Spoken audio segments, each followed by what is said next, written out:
Hello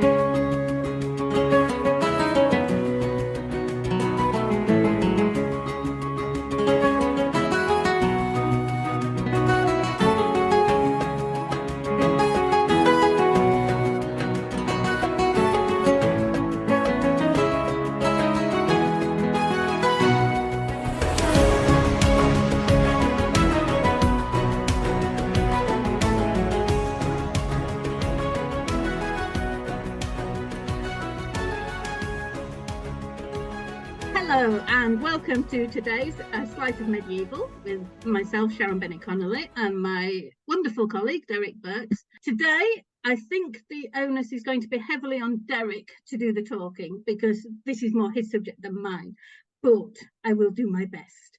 We're going to discuss, examine and look into the Woodville family. Very prominent during the Wars of the Roses, Elizabeth Woodville became wife to King Edward IV, and they are controversial to say the least. So, Derek, who were the Woodvilles? Well, before I say that, I'm gonna make a bold statement that is almost everything said these days about the Woodvilles is based on almost zero contemporary evidence. So there's a lot said and written about them, and I come across these things all the time, and the end result is steam coming out of my ears. The Woodvilles, basically, they're a big family, but that's not unusual for the Middle Ages amongst the gentry. They're a gentry family. Elizabeth Woodville's father, Richard Woodville, was a gentleman rather than a nobleman. Her mother, Jacquetta of Luxembourg, could claim to have rather higher status, at least noble, if not royal blood, somewhere in her veins. But in general, they're not a family that you would expect to have married into the royal family of any country, particularly. And the problem, which is always put forward about the Woodvilles, is that they were upstarts. They were the fact that Elizabeth Woodville married Edward IV was a travesty. He should never have married Elizabeth Woodville. Apart from the fact that she was from a, if you like, a lower class than a king would normally look for in a wife. She was also a widow, so she'd been married before, and she had 2 children from her previous marriage. So that again was pretty unusual. Kings didn't normally marry somebody who already had children. It wasn't unique, but it was unusual, certainly for the time period. Certainly not for the king's first marriage. Henry IV married a widow, Joanna of Navarre, but that was his second marriage. He already had sons and daughters from his first marriage to Mary de Bohun. Yeah.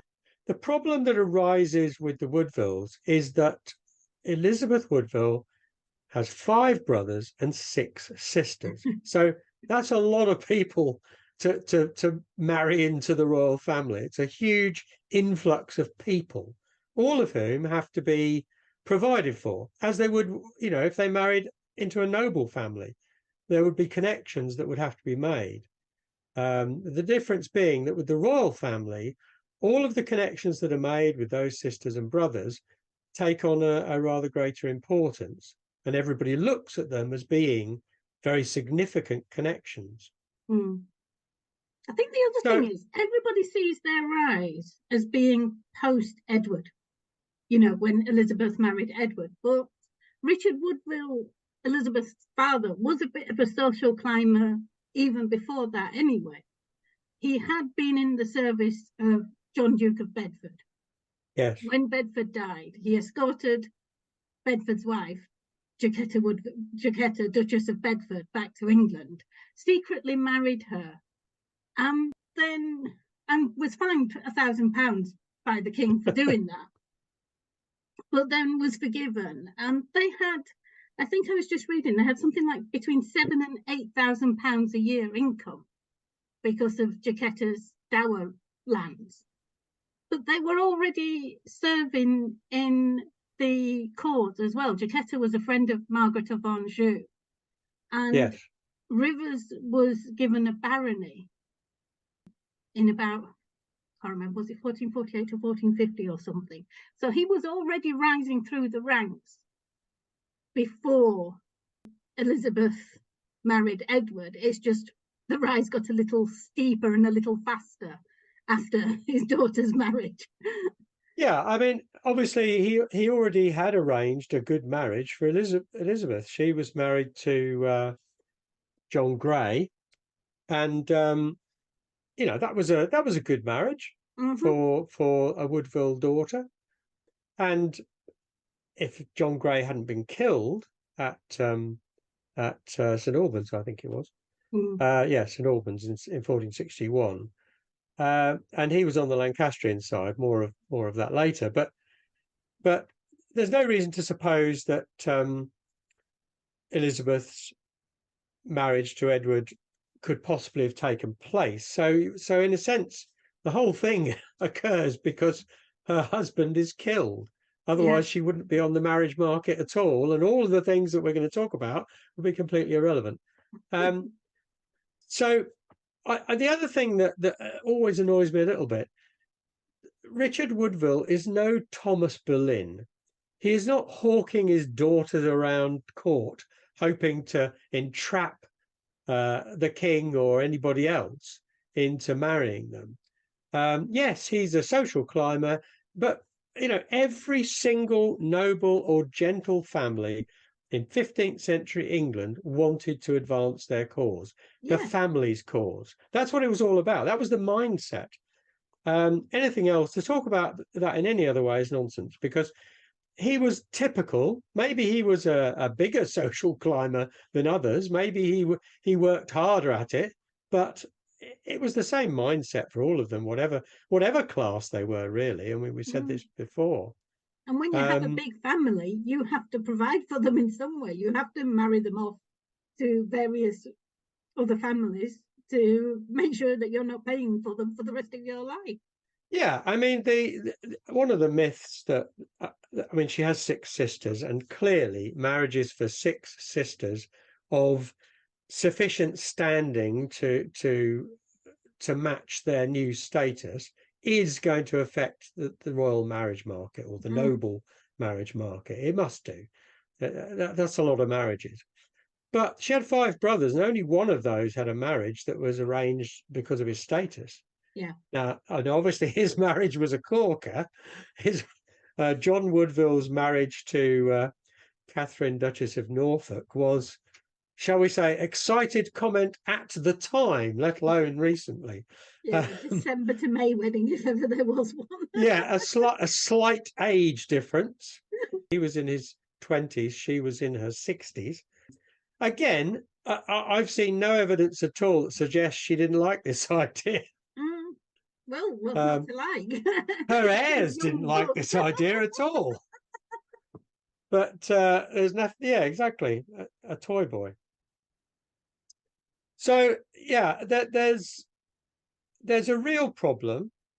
A lot of marriages, a lot of connections to be made, and it's a problem that wouldn't have arisen with so much, certainly, with a foreign marriage, and it wouldn't have arisen with a marriage to a smaller number of siblings, a family with a smaller number of siblings.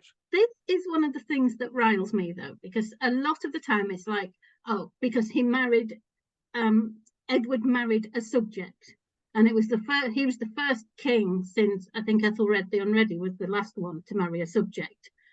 So for 400, 500 years, every king had married a foreign princess. No one had married a subject, and it wasn't fair. They saw it as not fair to raise one subject higher than the others, who was born at the same level as everybody else in the country.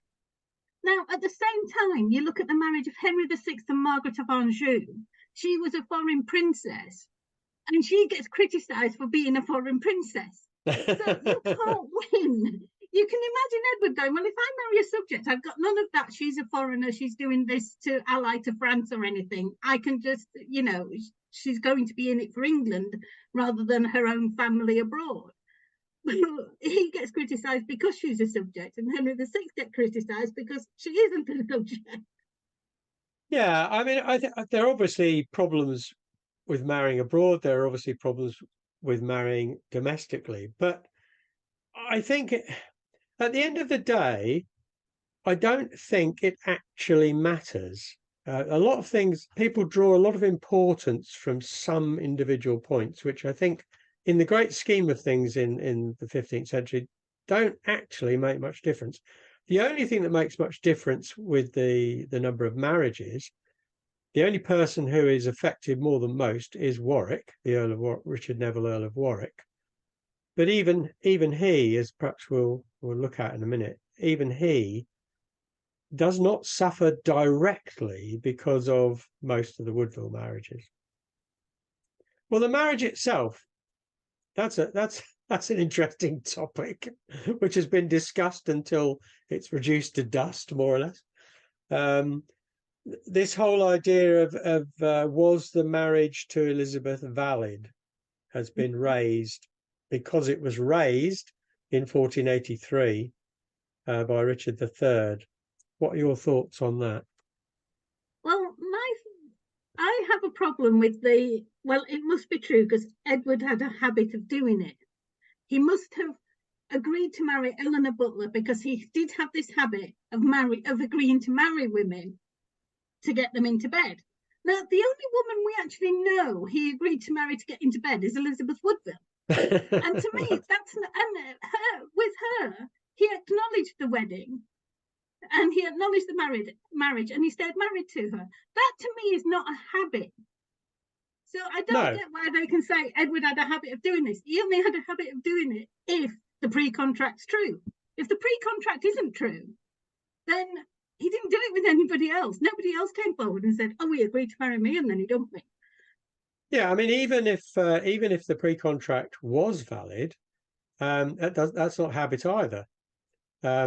It's one occasion in the past that he did it years and years earlier when he was a lot younger as well.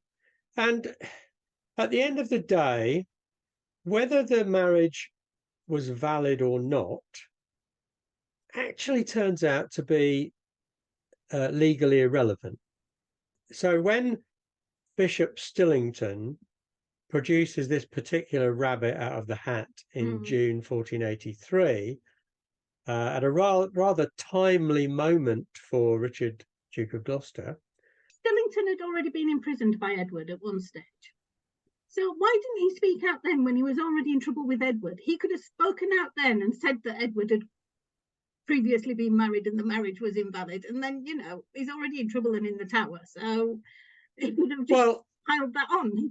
With Stillington, you've got two views. Either Stillington was a bishop for hire and would say whatever anybody wanted him to say, or Stillington was, an honest man who had kept this secret for a long time and suddenly decided to unburden himself. But whichever way you look at it, it's the timing of the announcement that is suspicious, because it just so happened that was Richard had already decided to say that his brother was illegitimate. Yeah, that was his first line of argument, that his brother was illegitimate. A little bit of a sort of slur on his mother, who was still living, Cecily Neville. So it does read rather like, okay, nobody fell for that one. What else can we try? But the other thing is, and everybody would have known this at the time, this is something that, again, contemporaries knew, but modern people don't, is that the fact that, let's say, for argument's sake, the marriage was invalid. Let's go wild and say that the princes, known as the princes in the Tower, Edward and Richard, let's say they were illegitimate. It makes not a jot of difference at all in terms of them inheriting the throne. It's not something for Parliament to rule on in itself. That's the job of a church court. So what should have happened is that a church court should have been convened to decide whether or not the princes were illegitimate. And then, regardless of what the church court said, all Parliament has to do is say, oh, well, he's the rightful king, so fair enough, let's move on. That's all they have to do. It doesn't matter whether he's illegitimate or not for the purposes of the succession. Yeah. So all of that chat that goes around that idea these days is just hot air. It's a waste of time. And the thing is, if Elizabeth Woodville was not aware of the pre-contract and married Edward IV in good faith, the boys wouldn't have been declared illegitimate by the church. No, exactly. So I mean, it's the whole thing is the biggest red herring around, really. The lack of a church inquiry into the marriage, I think, is the significant point. If Richard had believed in it, he surely would have gone through the proper channels of a church inquiry into the marriage, and he didn't. He just overrode it. Yeah, I mean, I think it's window dressing for what happens in June throughout 1483, really, after Edward's death. We haven't really looked at why Edward decided to marry Elizabeth yet. We haven't dealt with that particular hot potato. That's a good question. Thoughts?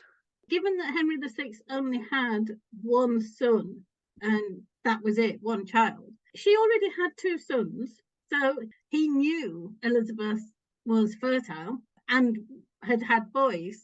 Now, because Henry VI only had one son, the throne wasn't as secure. Right. Because he only had this one son and heir. And as we know, once that son and heir was killed at Tewkesbury, that was the end of Henry VI.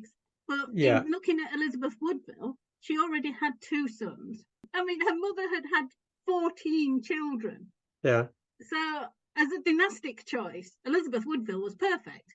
Do you think that's why Edward married her? No, she was also described as the most beautiful woman in the country or something like that, wasn't she? And we know Edward had a thing for the ladies. So maybe it was true love or true infatuation when he met and married her.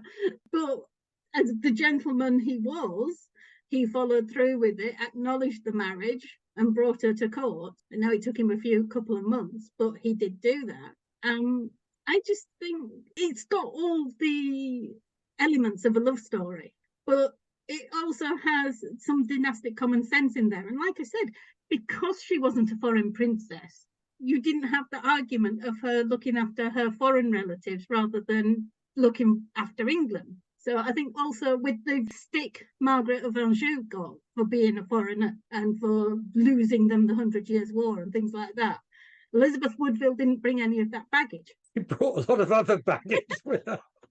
I'm prepared to accept that Edward, in inverted commas, fell in love with her because Edward fell in love with just about any woman around, but she was a particularly attractive woman.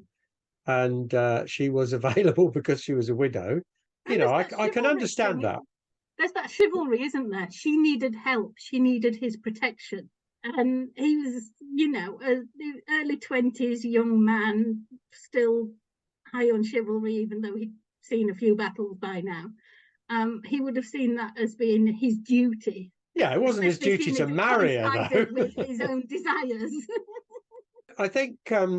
you know, if a qualification for marrying the new, young, handsome king was that you needed help, there would have been a queue 4 miles long. I think the fact that the marriage was kept secret was ample evidence that Edward himself knew how it would be received by some of his contemporaries. So there's an interesting point that has been raised there about when they actually married. The traditional date is the 1st of May, but there's not actually any evidence at all, there's no contemporary evidence to say that that is true. The 1st of May is a kind of lyrical date, I think. May Day is a day associated with love and marriage and so on. And I think... wasn't there a tradition where the single girls, that's the maypole dance, isn't it? The single girls of the village dancing to show off their attributes. So it kind of fitted the whole circumstances, but that's with hindsight. And nobody actually knew on the 1st of May that the king had married Elizabeth Woodville, and he may not have married her then. Mm. There is a suggestion that he married her as late as August 1464. And if that was the case, then really he was only keeping the marriage secret for a matter of weeks rather than months. And I think there is a big difference there.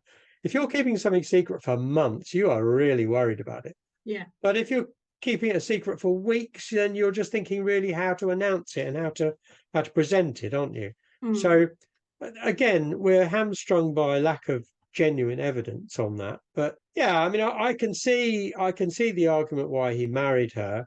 And I also think the key thing in Edward's character is his supreme self-confidence. Edward would paint himself into a corner, but decide that he could definitely get out of it. He would believe that he could get out of anything. And if we follow the events of his reign, we can see this is pretty much true. He does more or less get out of everything. So I think he probably thought, yeah, okay, there's going to be a bit of noise. There's going to be a few complaints from certain individuals. Step forward, Richard Neville, Earl of Warwick. It won't be popular with some people, but what the heck? That's what I'm doing. And I can convince people. I can persuade people. He would have believed that, absolutely. And to an extent, I think he was right. But part of the problem was the existence of a man who had a lot of power in the kingdom. I think he underestimated how much offence Warwick would take. Maybe, but I also think that it was a deliberate policy to reduce his reliance on Warwick. I mean, Warwick that is was too powerful. Yeah, that is one of the theories. I think it was in David Baldwin's book on Elizabeth Woodville. He actually suggested that, how Elizabeth gets blamed for her siblings being married off and rising in the ranks. It's she who married Edward and then organised all these weddings. David Baldwin suggests it's actually Edward IV who did it in order to create a cohort out of the aristocracy that was wholly dependent on him and grateful to him, whereas people like Warwick were old aristocracy, had inherited lands and didn't have a reliance on Edward for further advancement. There wasn't any further Warwick could go other than maybe the crown if he somehow worked out a way to do that. Whereas with Elizabeth's siblings, Edward had people he could rely on who would do his bidding because they owed everything to him. I certainly would agree with that. The thing that you've got to underpin everything we say about Edward IV with the fact that how often did Edward IV do something he didn't actually want to do?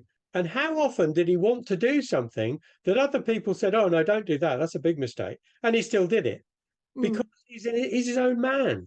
So any argument for me which suggests that his wife was ruling what he wanted to do is nonsense, because it didn't happen like that. That's not who he was. Yes, he would. We'd all be influenced if his wife says, look, we need to find a marriage for so-and-so, then he's obviously going to agree with her. He knows that's got to be done, and he will consider candidates. But when he's considering those candidates, if Elizabeth Woodville says, oh, I like the look of that one, he's going to make his decision on the families he wants to connect to. And I mean, he builds up a number of different families, not just through marriages of the Woodvilles. That's the other thing. That's not the only means he uses to raise other people up to rival Warwick. Problem is, of course, Warwick isn't too happy about that. I mean, we have to remind ourselves of the extensive powers and land holdings of the Earl of Warwick. I mean, this is he has more land than the king. He has more wealth, immediate wealth, available wealth than the king. So that brings with it a lot of clients, a lot of supporters who are also dependent on Warwick's wealth and importance for their wealth and importance. Wasn't it that he married the wealth as well, though, didn't he? It wasn't his inherited wealth. He married it when he married Anne Beauchamp. It was both. It was both, because his father, also confusingly called Richard Neville, had a pretty good marriage as well. Yeah. And as a result of, I mean, the Nevilles married well, over, a period of about 100 years.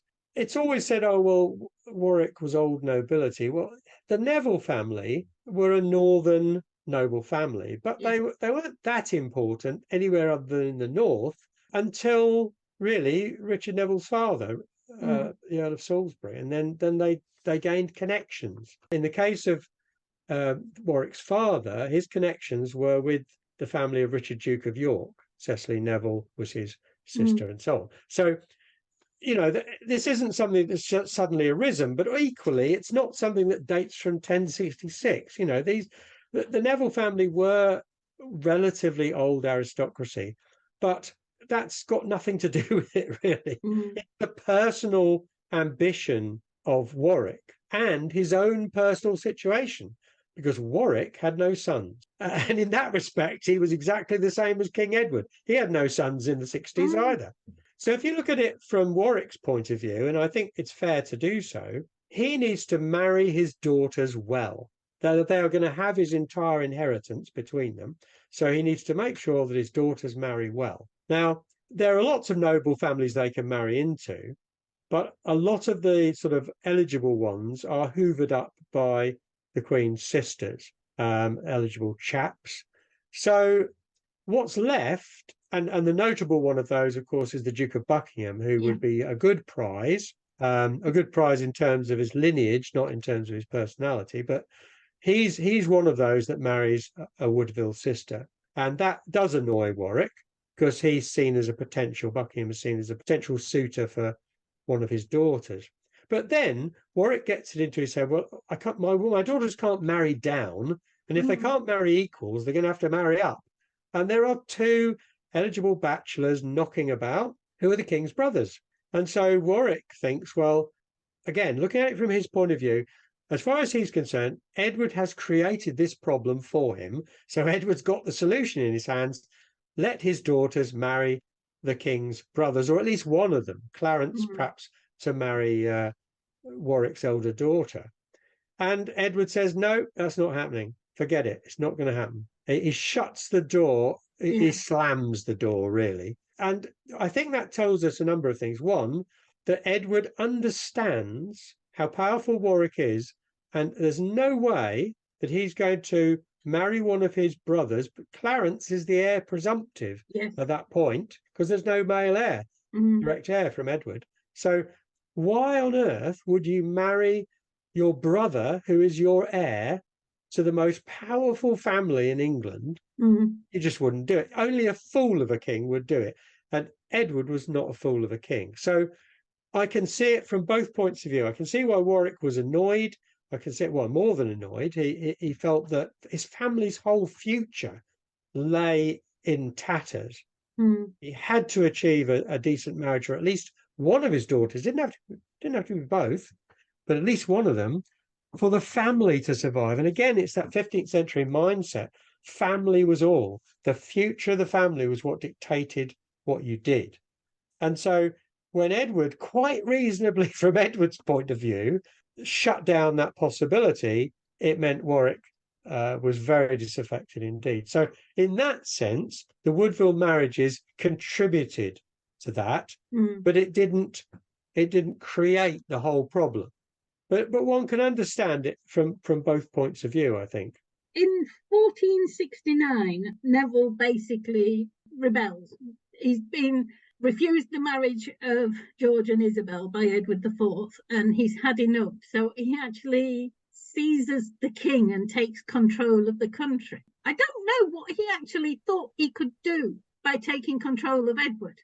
Yeah, I think this again comes down to Warwick's personality. Warwick liked to present himself as Edward's kind of representative, his mentor, as if Edward was some kind of cipher that could be controlled. And in the courts of Europe, Warwick was a good diplomat, but he was a particularly good diplomat for himself rather than Edward. So the sort of ruling heads of Europe, of countries in Europe, tended to deal with Warwick because they thought he had the king's ear. They thought that he was a big influence on the king. So when the king married somebody like Elizabeth Woodville, rather than Warwick's own preference, I think, was Lady Bona of Savoy, or Princess Bona of Savoy. It reflected on Warwick. It showed Europe that somehow Warwick didn't quite have the control that he pretended he did. And that drove Warwick. It drove Warwick into rebellion in the end, because he decided, if I can't control Edward, then I need an alternative. And he looked to George, Duke of Clarence, as that alternative. Big mistake, as he soon realised, because George was sort of everything Edward wasn't.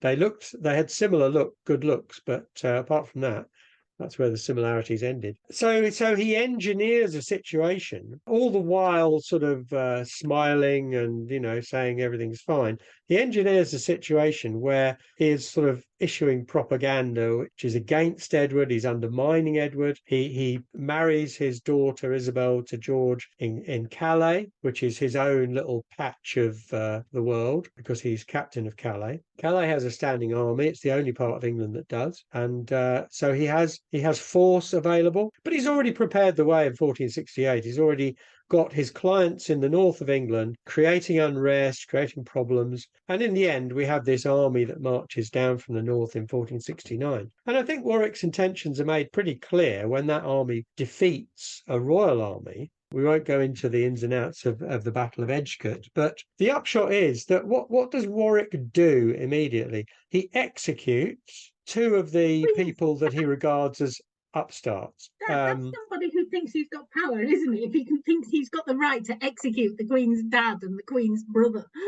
Yeah, I mean, leaving aside the fact that he executes the Queen's father, Richard Woodville, and brother John, he also executes William Herbert and his brother Richard, who have been raised up by Edward IV. But leaving aside they're related to the Queen, none of those people have been acting illegally. None of them have been committing a crime. They have just been doing what the king told them to do, which was defend his crown against these rebels. In theory, Warwick was nothing to do with the rebels. With hindsight, we know, and perhaps they did at the time, that he was behind it. But, all these people have done is acted for the king, and he's executed them. He's got no authority to execute anybody at all. No. But that shows that his level of anger against certain individuals, notably Richard Woodville, the Queen's father, but it also shows his ridiculous ambition, his ridiculous sense of his own importance. Because then what happens is he captures the king, and he's got the king, and he must think, right, now I can now control things. If he couldn't control a young Edward, does he really think he can control a slightly older one? Yeah. I mean, it shows him. The cracks show at once. It just doesn't work. He's either got to kill Edward, which would be seen as a very, very major step, or he's got to concede, which is what he does. You just get this image that he backed himself into a corner, Warwick, and he wasn't quite sure how he could get out of it or where to go. He'd got the king in his hands, but he wasn't king. He couldn't rule. He needed Edward to do his bidding, and Edward was like, no, you sort it out. You made this mess. You sort it out. The choice was simple. If he was a bit more ruthless, he would have just killed Edward and made Clarence king. That was the only thing he could do, because at that point there was still no male heir from Edward's marriage to Elizabeth Woodville. So he didn't do that, I suspect, because no one else on his side would agree to it. I'm not even sure Clarence would have agreed to it, to be honest. No, for all his faults, Clarence did not hate his brother. He may have been seduced into rebelling against him more than once, and Clarence did a lot of very stupid things, but I don't think he hated, well, I'm sure he didn't hate his brother. So, what Warwick's actions were only partly to do with the Woodville marriage. They were more to do with his own declining influence and the influence of others, including the Woodvilles, but not exclusively the Woodvilles.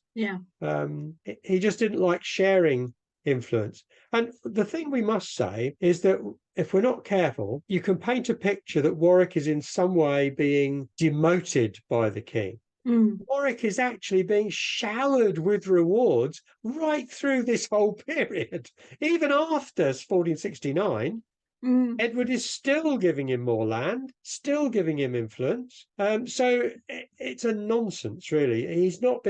He's been edged out in terms of being the supreme power behind Edward's throne. But even, that's another myth of the Wars of the Roses, because Warwick did not make Edward IV king. No. Edward IV made Edward IV king. Yeah. I mean, Warwick lost. We were about to say the same thing. Warwick lost at St Albans. He lost the battle. He lost possession of Henry VI, which was a key element, and it was left to Edward to pick up the pieces. Yes. And finally, well, almost finally, defeat the Lancastrians. But yeah, the whole kingmaker myth is another one that pops up. But Warwick isn't really worthy of it, I don't think. So on the other side of this, we've done Warwick and the Woodvilles. We also have Richard, Duke of Gloucester, and the Woodvilles. Did they get on during Edward IV's reign? Because we see this big thing in 1483 where there's this apparent Woodville conspiracy. I did read somewhere, I can't remember who the author was, but there was rumours that the Woodvilles were conspiring against Richard in 1483, so it was probably true. But there's no actual evidence of this conspiracy. But had they become implacable enemies before that? Or was it just a 1483 thing and they got on well until that point? It's yet another myth, really, that surrounds the Wars of the Roses. People look at the relationship between the Woodvilles and Richard, Duke of Gloucester, through the lens of 1483. So once you know about 1483, you think, oh, well, this must have been growing for a time. It couldn't have just happened. The truth is that there were rivalries during this period. There are always rivalries between noblemen wanting a particular post or a particular parcel of land or whatever. That's normal life for the 15th century. There is zero evidence of any animosity between Richard, Duke of Gloucester, and Anthony Woodville, Elizabeth's eldest brother, who becomes Earl Rivers after his father's death. There's zero. And in fact, Anthony Woodville asks Gloucester to serve on a tribunal to judge a case in which he's involved, which he can't therefore judge. You do not invite your worst enemy to make a judgment which may affect you adversely. No. So he trusts him. Yeah. And it's quite clear from what happens in 1483 that Earl Rivers, Anthony Woodville, the most prominent member of the Woodville family, the most powerful and wealthy member of the Woodville family, trusts the Duke of Gloucester and believes that he can work with him. So this whole business of animosity, there is no animosity between them at all. There's zero evidence. Now, if we look at Gloucester and the Queen, again, there is zero evidence that these people were at each other's throats. It's nonsense. There is, however, and this is where the whole can of worms comes from, there is rivalry, quite bitter rivalry, between William Hastings, Edward's oldest friend and supporter, and a pillar of the regime. There is enmity between Hastings and the Queen's eldest or elder son from her previous marriage, Thomas, Marquis of Dorset. Now, that rivalry is well documented and well known for a lot of the 1470s and 80s. So did they share a woman? Were they lovers of Jane Shore at the same time? That is something that has been referred to, but I think the root of it lies. I mean, I have got quite a lot of time for Hastings. I think Hastings is pretty much a straight as a die kind of chap. Dorset is a waste of space. Thomas Grey, Marquis of Dorset, is an absolute pain in the backside. He never does anything of any value, and it's proved later on in later years of his life that he's a turncoat, he's a traitor, he lies. You know, he is the worst. So if you said to me, well, Hastings didn't get on with him earlier on, I'd say, well, yeah, I can understand that because he's not actually a very good bloke. Yeah. So there was definite animosity there. It's suggested also, and I think there may be an element of truth in this, that there was animosity between Hastings and Anthony Woodville, Earl Rivers. The only real justification for that is that they were sort of jockeying for position to be captain of Calais. And as I've said earlier, Calais had a standing army. It was a very a very plum job was in the administration of practically any government. vice regal, wasn't it? It was, Yeah, practically the very king. big role. Now Rivers had been captain of Calais, and obviously, notably Warwick had been captain of Calais, and look where that ended. But in the end, I mean, the job of captain of Calais did go to Hastings. He got it in the end, and maybe he resented that Edward chose Anthony Woodville as the governor of his young son Edward. But I can't see the same level of animosity between Hastings and Rivers as, or the Queen for that matter, as I can with Dorset. Now, the other thing is about the Queen herself. Now, I'm not going to say that Hastings was a pimp, but basically Hastings encouraged his great friend Edward in his womanizing activities, and these continued long after he married Elizabeth Woodville. And I can't believe that she was happy about that. No. I think she thought Hastings was a bad influence on him. But Elizabeth was a clever woman. I don't think she would have come between the two, because she would have felt that, she'd have known that Hastings and Edward were kind of like brothers. Hastings was a bit older, but they'd fought together since the beginning, for so long, that they were inseparable friends. So Elizabeth might have not liked Hastings' influence over the king. She might have thought it was not a good thing. But it's easy to forget all these people are actually on the same side. That's true. They're on the same side up to the moment that Edward dies.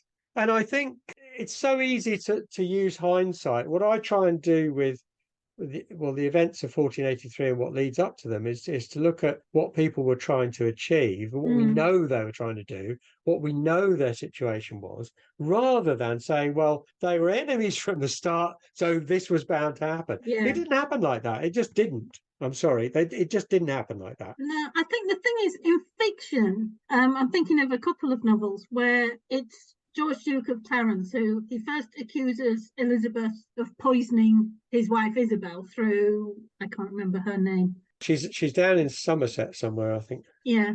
Some woman. Isabel's midwife supposedly poisoned Isabel after childbirth, and George had her tried and hanged. And this is the start of the downfall of George, who then eventually ends up in the Tower, tried and executed, supposedly in a butt of Malmsey wine, but probably not.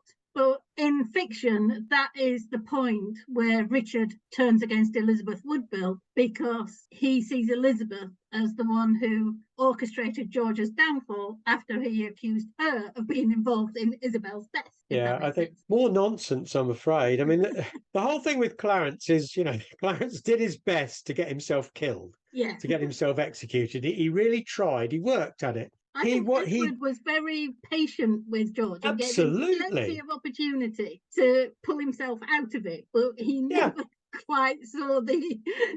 And again, Edward rewarded Clarence even in the 60s when Clarence was his presumptive heir.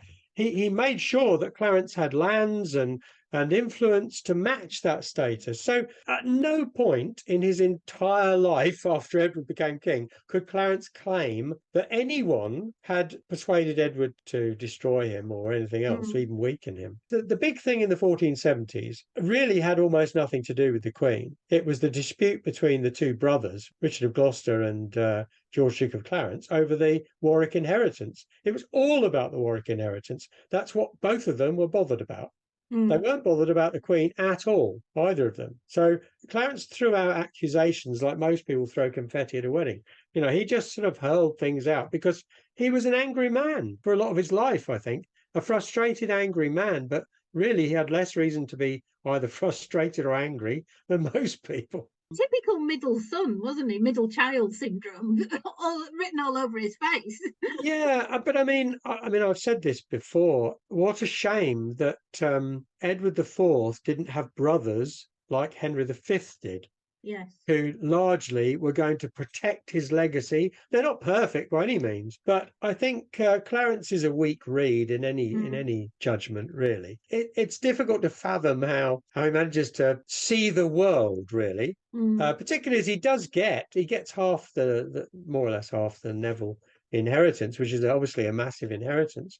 But he's not happy with that. He wanted all of it. And yeah, I mean, the Neville inheritance actually has effects long after Clarence is executed. So it's a big reason for what happens in 1483, but we won't digress onto that today. I must say, I do wonder how Edward the Fourth felt, how many times he just thought, I wish Edmund was still here. Because you get this impression that Edward and Edmund, Earl of Rutland, the two oldest brothers, had grown up together. Yeah, absolutely. Would have trusted each other implicitly. And it does make you wonder what Edward would have been like if he'd had Edmund, who was, 2 years younger than him. Yeah, I think you're absolutely right. Stalwart support during his reign. They were on the same page completely. Yeah. Whereas Clarence was a bit younger and Richard was even younger. I mean, Richard was a young boy when everything was kicking off in 1460. So, yeah, you're absolutely right. I think if he'd had Edmund beside him, Clarence would not have been as significant anyway. And Edmund's influence would have been far more positive, as far as we can tell. I mean, it's easy to fantasize a bit on these things when somebody dies young. But my suspicion is, like yours, that since they were raised together and that they were close brothers, that there would have been a much better working relationship when Edward came to be king. I think that's got to be likely, but it didn't happen. So we've mentioned a couple of times now, and this is a person I did. This was my choice to put him into this as a specific question. Anthony Woodville, who became Earl Rivers. I always see him described as a true Renaissance man. He was a writer, a soldier, and he just sounds like, you didn't imagine that most people would be jealous of him because he just sounds perfect. I don't think he was perfect. Obviously, nobody's perfect, but I agree with you. I think he was a Renaissance man.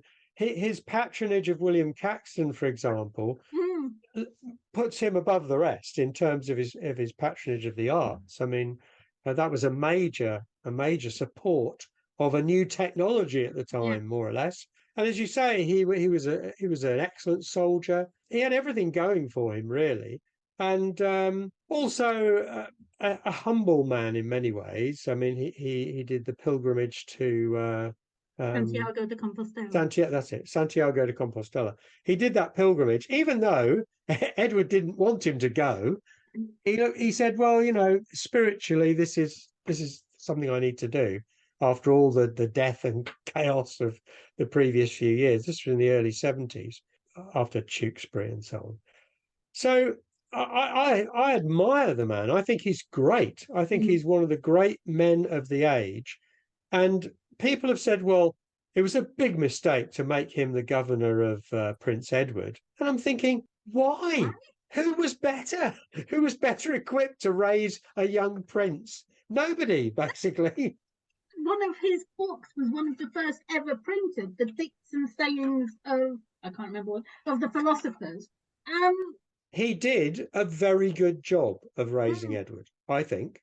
And he was also personally totally loyal to Edward, the King Edward. So from Edward, the King's point of view, that was an obviously good reason for choosing him.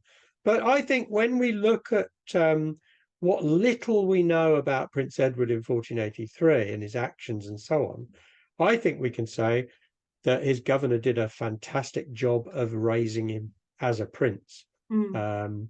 And let's, in passing, shut down this Victorian image of Prince Edward as some sort of pasty-faced little oik who knew nothing at all and was crying in his sleep and all the rest of it. The young Prince Edward was his father's son, but he was also his mother's son. He was a strong individual, and he needed a strong governor. The evidence is totally clear that Anthony Rivers took great pains to control, shall we say, the things that the young prince wanted to get up to, and he did a good job there. He did his best. He was like a sort of modern parent, sometimes having to ground their teenager. And Edward was he was a teenager. He was into his teens and starting to explore the world, all the rest of it, get into trouble. I cannot understand any criticism of Anthony Woodville. Some people said, oh, well, yes, but he was always trying to get his lands and so on. Come on. it's the 15th century mindset. Every person who owns land wants to get some more. It's as simple as that. There's nobody saying, oh, have a bit of my land, have the rights to this, I don't want them. They're all that's something they all did. It was part of normal life. life. There were disputes over land all the way back to the conquest. Yeah, because land was the most important commodity there was. So, it's not something to be trifled with. But he was not rapacious in that respect. No. So maybe we leave Elizabeth Woodville till the end and just focus for a little bit on 1483 and the idea of the Woodvilles plotting against Richard III and so on. The first thing to say is the Woodvilles were not an entity. They were not some kind of proto-political party all acting on the same lines. It just didn't happen. There were only 3 Woodvilles who were actually of any significance, really. Well, perhaps 4, if you stretch a point. The Queen, Anthony Woodville, and the Marquis of Dorset, her son from previous marriage.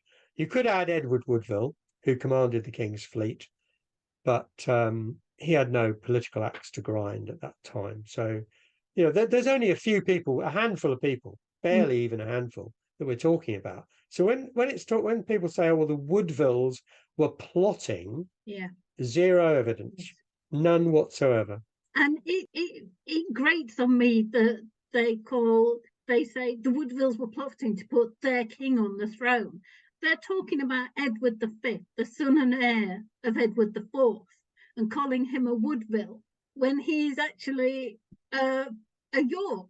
He's a son of York. He's a Prince of York. He's the heir to the Yorks. He's not a Woodville. Nobody calls a son by their mother's surname. They identify them by their father's name, not their mother's. But with Edward V, he's portrayed as a Woodville rather than a son of York.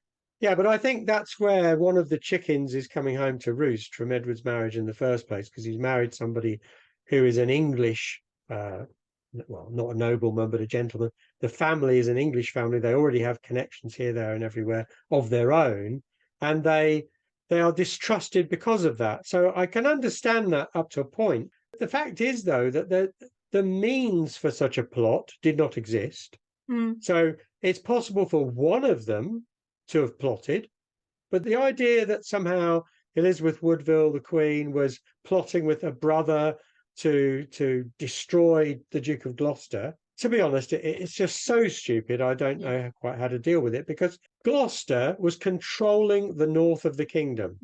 Why on earth, when the Woodvilles had zero influence in the north of the kingdom, would they want to unstabilize or destabilize the north? I mean, that's about the stupidest thing you could do. And they weren't stupid. No, and it's also, you have to look at it from her point of view. Her husband dies suddenly on, was it the 9th of April? Yeah, something like that, yeah. He's 40. Nobody's expecting him to keel over and drop dead. That's the key. This isn't a plot that they've been planning. They've been thinking for the last couple of years, right, Edward's going to cop it anytime soon, so we need to get organised. This was, oh my God, my husband's dead. My son's the new king. He's on the Welsh marches. I need to get him here. That's the first thing I need to do. I need to send to Anthony to bring the king at all speed to get him to London and get him crowned. Because the one thing we know is that in a change of king, the country is unsettled and destabilised. Add to that the fact that the new king is a minor, it's not going to make it any better. So the first thing I need to do is get my son here. Also, I've just lost my husband, so the first thing I need to do is get my son here and have my family together. I think we should emphasise the fact that Edward's death was a shock to everybody. Nobody was prepared. Nobody had a plan, including Richard, Duke of Gloucester, or anybody else involved. Nobody had a plan because they weren't expecting it. So everybody was sort of acting on the hoof. They were reacting to something they hadn't been expecting at all. So I think if we look at the individuals, was the Queen plotting against Gloucester? No, because Gloucester was in the north.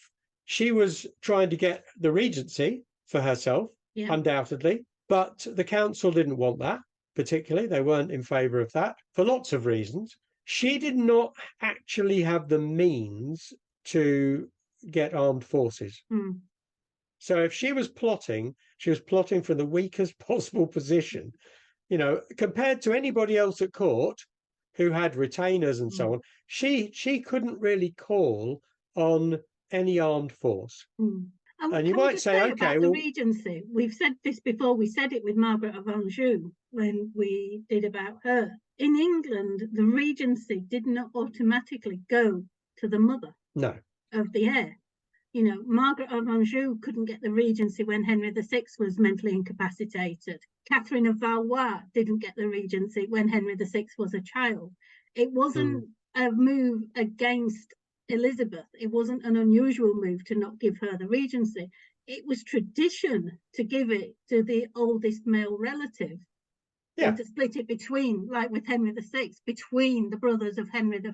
So she must have known that it was getting the regency was a long shot. Yeah, I think so. People talk about Anthony Woodville, and you've just said, well, the obvious thing to do if you're wanting to plot is to get the new king there as fast as possible. Anthony Woodville couldn't have gone any slower. I mean, he was not. I mean, it was ages before they even left Ludlow. And then he took a circuitous route to meet up with Gloucester. I mean, if you're plotting against Gloucester, why on earth would you take so long to get your nephew to London?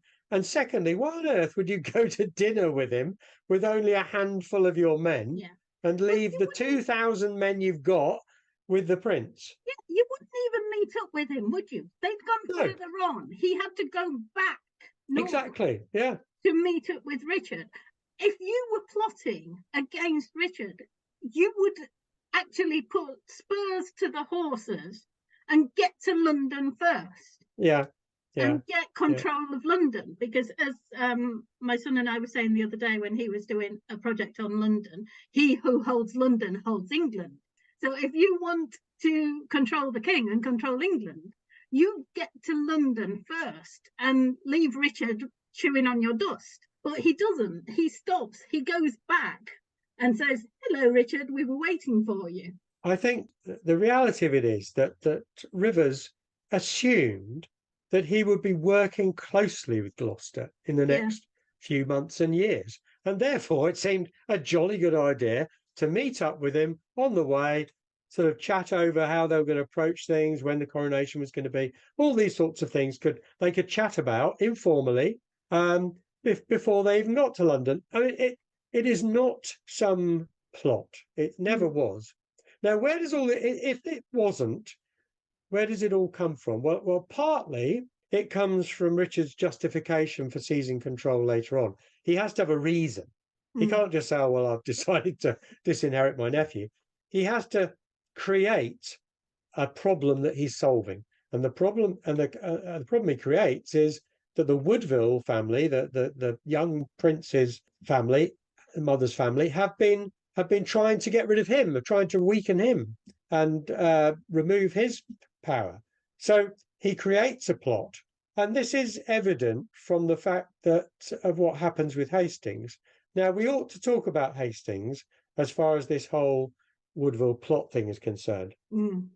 Hastings is the one, not Richard, Duke of Gloucester, who's in the north at the time of his brother's death.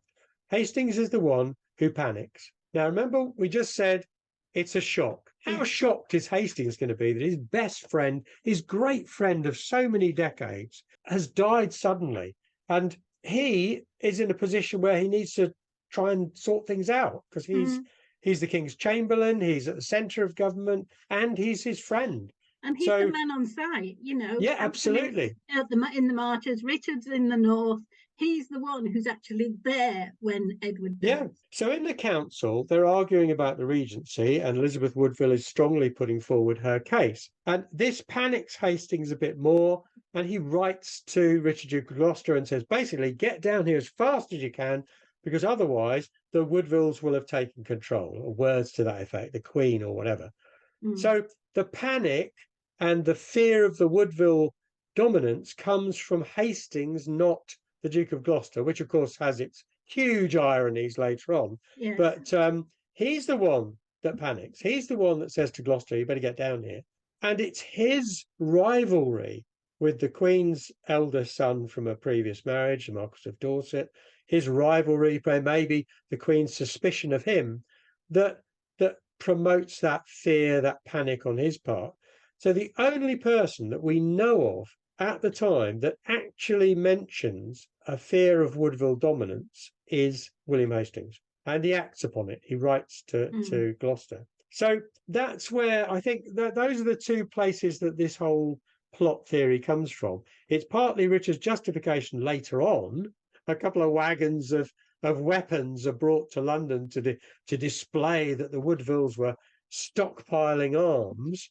And as somebody at the time pointed out, these weapons look rather old to be ones that somebody was intending to use. It's all window dressing, a lot of window dressing going on in June 1483, and that's part of it. Of course, Hastings, unfortunately for him, he learns too late that he's backed the wrong horse, because he's executed on a charge of plotting with the Woodvilles against the Duke of Gloucester, which also I think tells us that the reasons why Richard condemned people were not entirely true. Well, I think Hastings' loyalty after Edward IV was to Edward V, wasn't it? It was to the son of his best friend. So everything he did in 1483 was to guarantee the succession of Edward V and have a regency council in place that would rule for him until he was old enough. Yeah, I think the only two people of any prominence who had no real interest in Edward, the young Edward V's accession and successful reign, were Buckingham, who had been treated as if he was an invisible man by Edward IV, rightly so, because he was an idiot. But and Gloucester. Gloucester had a reason why he was worried about the young prince, and that was to do with the Warwick inheritance. We don't necessarily need to go into that now, but there were reasons why Richard, Duke of Gloucester, quite justifiably, from his own point of view, would be worried about the young king being influenced by others, shall we say. But Prince Edward, we can see from the evidence that we do have, which isn't much, but it's pretty clear that when Gloucester goes along to collect the prince, and the prince basically said, well, where's my Uncle Rivers? Where's he gone? And I've arrested him because he was plotting. And the prince is incredulous and argues very strongly. Again, this young prince is not just a pasty-faced nobody. He's a fighter like his father, and he doesn't suffer this treatment gladly, shall we say. And it gets the relationship with Gloucester off to a worse start than it would ever have got off to if he'd just joined Rivers and accompanied the king to the capital. So 1483 deserves a podcast on its own, really. But but I might need to lie down for a while before I can cope with that. We'll leave 1483 there because, like you say, it does require. That is about 2 podcasts on its own if we examine every aspect of it. But why don't we go back to Elizabeth Woodville? And does she deserve the reputation that's been handed down through the centuries, or does she deserve our sympathy? Well, we've said this a lot, Sharon, in this podcast, and that if you find a woman who's brave and clever, she has a target on her back. Yes. Basically, in the medieval period. She's not supposed to be brave and clever and forthright and proud. She's supposed to be submissive, do as she's told, bear children, look nice, and keep quiet. That's what she's supposed to do. Elizabeth Woodville doesn't fit that mould very well. I think she's an excellent person in lots of ways. She has her faults. She is over proud at times. She plays on her position as queen, I think, in a rather haughty manner at times. But then she's not the only queen to do that. And who wouldn't, in a sense? You're raised up. It's a difficult one, but she has her faults, certainly. But I do admire her.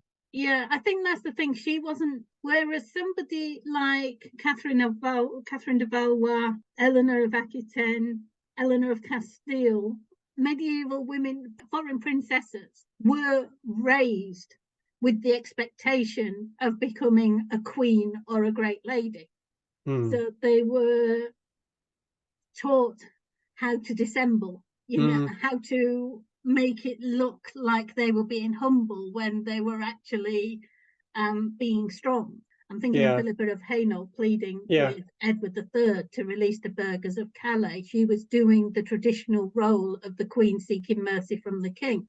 Mm. And they knew this role. They knew how to act, how to get what they wanted from situations because they'd been raised and trained to it. Whereas Elizabeth Woodville had been raised to be the wife of a gentleman, Mm. possibly a lord if they could look that high. But the idea would never have crossed her mother's mind that she was going to be a queen at any stage.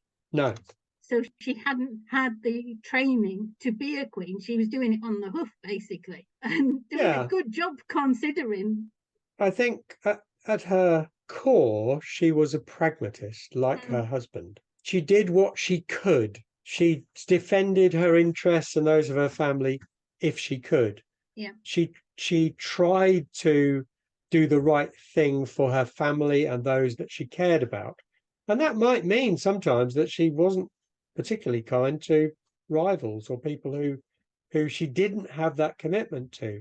But when you look at what she does, I mean, I think pragmatism is at the core because her sanctuary in Westminster Abbey with her daughters, they've got about 2 rooms, I think. Mm, I mean, I can't imagine how Princess Elizabeth felt about it, the elder daughter. They were cooped up together, and it's an achievement that she survived, that she protected her children, mm, um, and did her best to protect her young sons. But in the end, it's also pragmatic that she surrendered to Richard in the end, yes. because there was no point in doing it. Was not going to gain anybody anything by doing anything else. And people will say, "Oh yes, but why did she give in?"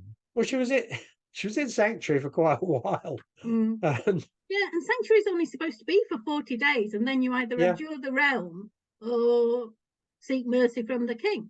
So yeah, she couldn't stay in there forever anyway. no. And Richard had offered a good deal. Yes.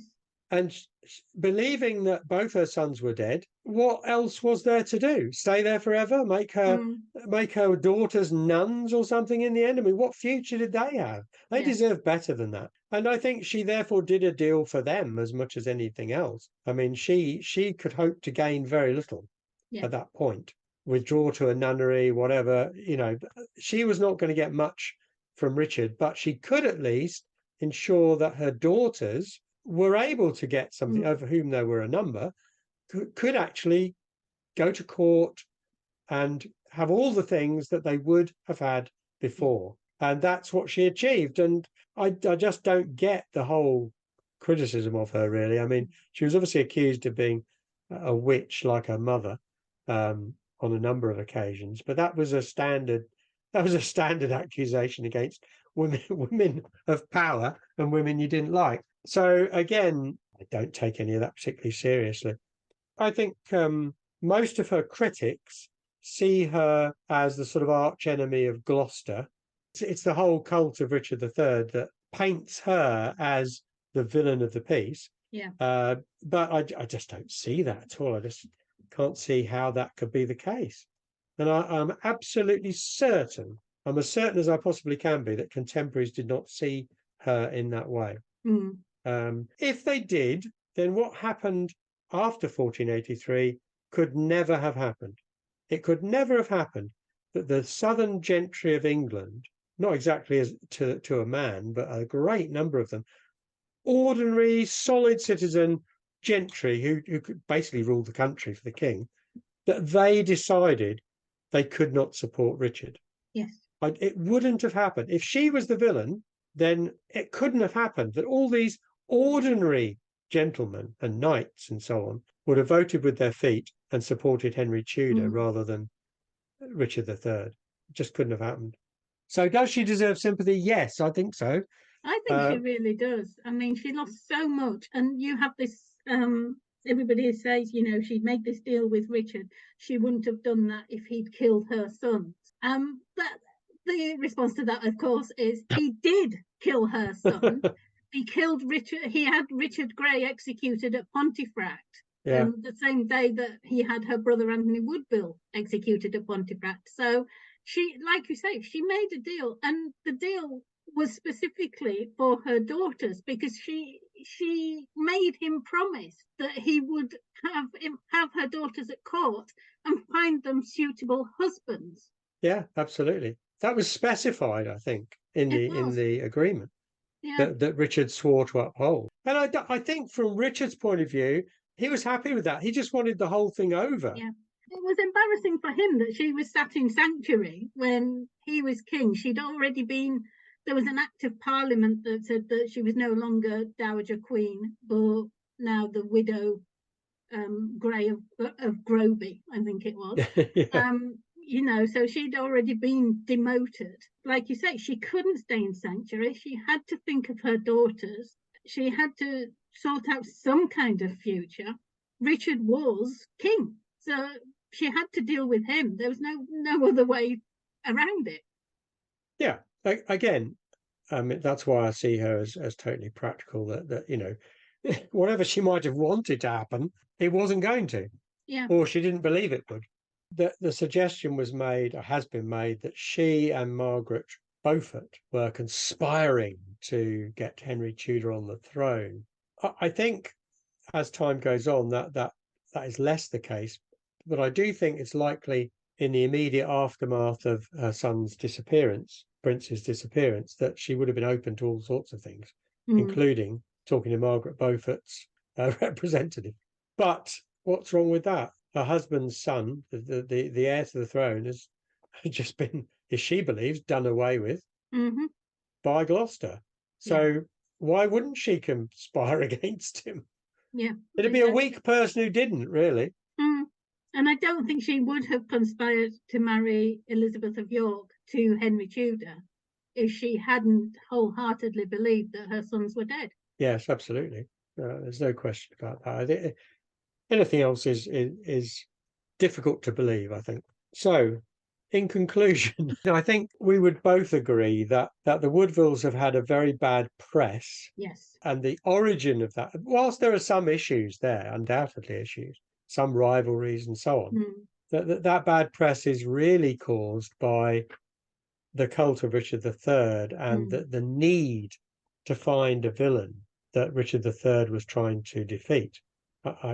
I truly believe that's where most of the anti-Woodville ideas come from. I think so. I think the Woodville legacy should have been a very positive one. Yeah, we don't need to say anymore, do we? No, I think that's it. Otherwise, we'll be boiling our cabbages twice, as my mother would say. Thank you very much for listening, everyone. I hope that we haven't upset too many people. I don't care. But I hope we've given people food for thought. Yes. Thank you for listening. Do join us next time when we will be interviewing Ian Ross about his 2 novels on Simon de Montfort, which is, let me get this right, Battle Song, which is the first book, and then War Cry. So I'm looking forward to that. And we hope you have a very Merry Christmas and a wonderful New Year. Yeah, so it's Merry Christmas. Great. Okay, Derek's been on the eggnog. I've had nothing to drink yet. So it's Merry Christmas from her and Merry Christmas from me. And we'll see you next year. Yep, see you next year. Merry Christmas.